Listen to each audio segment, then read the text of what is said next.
This is a geological survey of Jammu and Kashmir, published in 1997. It shows lithium reserves in proximity. However, the pricing wasn't good at the time, so no follow-up investigation was conducted. Now, 26 years later, India has made a game-changing discovery: 5.9 million tons of lithium deposits in Kashmir. The sum is so vast that it instantly jumps India as one of the world's wealthiest in lithium reserves. Officials are spinning the story as a big payday. They're not wrong. Lithium is a soft silver-white metal within the alkali group of the periodic table. It is a crucial component of electric batteries used widely from smartphones to electric vehicles. If recoverable, the Kashmir deposits could remake India into a green energy powerhouse. Yet, Kashmir is a place of many names. Mughal Emperor Jahangir called it paradise on earth. Bill Clinton called it the most dangerous place on earth. According to Narendra Modi, it is both. But most of all, Kashmir is a geopolitical flashpoint wedged between three nuclear-armed states. Even a small change can trigger an avalanche of conflict. And India's lithium discovery could consume rival powers with envy as surely as rust will eat away at steel.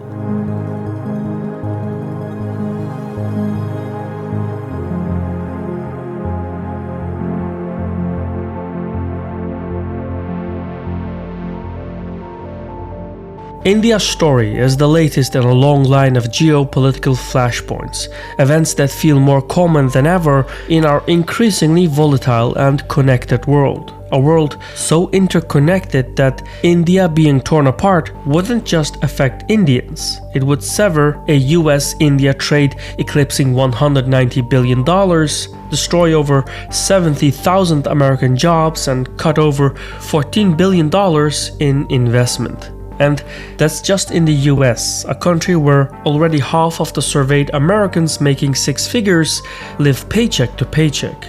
However, through these increasingly unstable conditions, the ultra-wealthy have adapted to protect their wealth from massive swings, pouring massive wealth into assets that can climb even with rampant volatility. That's why me and thousands of you already use a platform that sold over $45 million in these same types of assets, returning the net proceeds to investors like us. I'm talking about Masterworks' art investing platform. I've invested with Masterworks for over a year and they've notched 13 exits now, every single one returning a profit. They still have a wait list, but we've been partners and investors for so long, we got you priority access at the link below. Geography is destiny, but political geography owes as much to pencils and papers as it does to rivers and mountains. Nowhere is the contradiction between territorial claims, physical geography, and actual control more pronounced than in Kashmir. Sitting at the crossroads of South and Central Asia, in medieval times, Sufi Islamic influences mingled with Sanskritic elements to forge an inclusive, moderate culture. Today, not so much. Upon Britain's 1947 withdrawal from colonial India, Jammu and Kashmir was India's only princely state out of 565 with a Muslim majority ruled by a Hindu Maharaja. After initially contemplating independence, a Pakistan-backed Pashtun invasion prompted the Maharaja to sign an instrument of accession with New Delhi. Thereafter, India airlifted troops in. But when Pakistan responded with its own advance, India sought a UN-brokered ceasefire. In January 1949, the line of control was set as the de facto border, though each side retained their claims to all of Kashmir. New Delhi endured another setback in 1962 when China invaded the Aksai Chin. Pakistan then handed Beijing the Trans-Karakorum Tract the following year. The Indian-controlled portion, meanwhile, was administered under special constitutional provisions, Articles 370 and 35A, granting Jammu and Kashmir its own constitution, flag, and legislature. And since then, the region has been plagued by periods of conflict, jihadism, and state repression. In other words, Kashmir is hardly the ideal place to make a major mineral discovery. Yet, in February 2023, that is precisely what happened. New Delhi announced it had located nearly 6 million tons of inferred lithium reserves near Riyasi, a sum worth roughly $410 billion. If recoverable, it would theoretically make India the country with the world's 7th largest deposits. Wasting no time, the Modi government trumpeted the discovery as a boon for its decarbonization plan, centered around the concept of Atmanirbhar, or self-reliance. The plan is intended to wean India off its dependence on Beijing, which currently supplies 3/4 of the world's lithium-ion batteries. Lacking lithium resources, India has had difficulty in manufacturing industries for goods like phones and solar panels. The Riyasi discovery therefore grants India a chance to develop value-added industries in emerging technologies. To this end, New Delhi has offered a $2.2 billion incentive scheme to enhance battery cell manufacturing and attract mining and processing infrastructure investment. Demand for lithium has skyrocketed 30-fold since 2010 and is projected to grow again 6 times over the next 2 decades, with electric vehicle demand to increase 5-fold by 2050. In doing so, India hopes to source half its energy from renewables by 2030, thereby reducing its emissions intensity of GDP by 45%. New Delhi is also calling for climate finance from the global north, and the implications for global climate change mitigation are far-reaching since India is home to 1/5 of the world's population. Yet, the deposit's actual potential may not be all that electrifying. Critics have raised questions concerning the possible ecological, geological, and financial costs of extraction. Notably, the newfound lithium reserves fall under the category inferred, which means more testing is required to determine its quality. Kashmir's lithium deposits took 26 years to go from reconnaissance to preliminary exploration status. The 2 remaining phases, general exploration and detailed exploration, will likely take at least a decade. So while the Riyasi deposits may help India's decarbonization efforts, they will not help Modi reach his 2030 targets. Lithium ore extraction is also inherently contentious. Hard rock mining centers around traditional drilling and blasting techniques. The rock is then ground down, roasted, and put through acid leaching. Sodium carbonate is then added, and the resulting mixture is slurried with calcium hydroxide to produce lithium hydroxide, the material used in battery cells. This process is rife with ecological hazards. It produces high levels of carbon in the short run and generates large amounts of waste rock, tailings, and chemical runoffs. Worryingly, Kashmir's ecosystem is already struggling with anthropogenic climate change and military activity. Shelling and the dumping of non-biodegradable waste on the Siachen Glacier has accelerated shrinkage. Meanwhile, the use of Dos Medan Valley as an artillery firing range has wrought havoc on its meadows, and logging in the Kashmir Valley has resulted in widespread deforestation.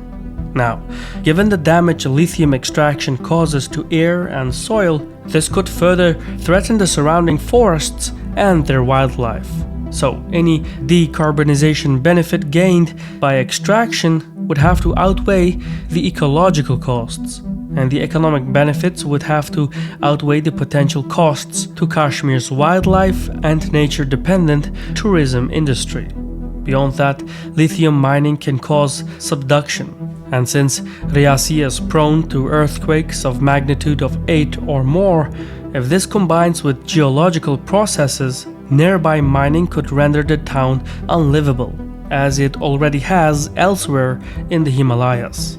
From there, the damage could spread to nearby vital infrastructures and water systems like the Salal hydroelectric power project or the under construction Chenab railway bridge. Nor is there any guarantee that an uptick in economic activity will benefit locals. Lithium extraction imposes high startup costs and requires specialist expertise. And since New Delhi has announced it will auction off the lithium blocks to private firms, they will likely be sold to foreign companies employing the expertise of foreign nationals. So, all up, New Delhi's lithium announcement may have been made more in the hope that it could rescue India's lagging decarbonization strategy than in the expectation that it will. But even if these barriers are surmounted, Kashmir's instability will continue to deter investment. Separatism has been endemic since 1947, and following New Delhi's lithium discovery, separatist groups warned that any attempt to appropriate Kashmiri lithium for Indian benefit would be met with violent resistance. India's policymaking thus faces contradictory challenges. On the one hand, it seeks to tighten its grip on Kashmir. On the other, heavy-handedness emboldens separatism, which can unsettle the region's economic life. In 2019, New Delhi overturned the status quo and abrogated Article 370 unilaterally, ending Jammu and Kashmir's special status. Thereafter, the majority Buddhist sub-region of Ladakh was detached from Jammu and Kashmir, and both are now administered as federal territories, along with electoral changes, suppression of protests, media censorship, and internet blackouts. Most importantly, though, the abrogation of Article 370 took away Jammu and Kashmir's ability to make laws concerning land and settlement. New Delhi has since earmarked large swathes of land for purchase and development, leading to accusations of Hindu colonialism. In recent years, local Kashmiris have seen their land rights taken away. Forced demolitions, often without notice, have now become commonplace, making way for non-indigenous settlements on long-term leases, including Indian industrialists, developers, and military personnel who already made up 1/10 of Kashmir's population prior to 2019. Demographics is a particularly thorny issue due to a potential UN-sponsored referendum on Kashmir's status in the future. Implementing settlers will distort the results of such a vote, since Hindus tend to favor Indian integration. Meanwhile, the Muslim majority is split between independence, integration with India, and integration with Pakistan. All these developments cast doubt on Modi's claim that the crackdown has improved Kashmir's investment climate. Though manufacturing investment and the creation of special economic zones have attempted to unlock Kashmir's potential, the security situation has dampened these ambitions. Private investment in 2022 was at half its 2018 level, with the steepest decline occurring even before the COVID-19 pandemic. Perhaps the only robust statistic is the number of insurgent attacks, which have remained largely constant since 2014. All up, though India's lithium discovery is welcome news, any attempt to realize the country's renewable ambitions will need to navigate ecological, financial, geological, and geopolitical obstacles. And even if successful, the payoff will not be immediate. Whatever happens, the project's long-term viability will remain subject to ongoing geopolitical issues in Kashmir. And while New Delhi may believe that excessive force is the way to go, sometimes it is precisely when a state tightens its grip that its borderlands will slip through its fingers. I've been your host Shirvan from Caspian Report. If you've enjoyed this video, please leave a like, comment, and subscribe. For additional content and perks, check out our Patreon platform. Thank you for watching, and Sawal.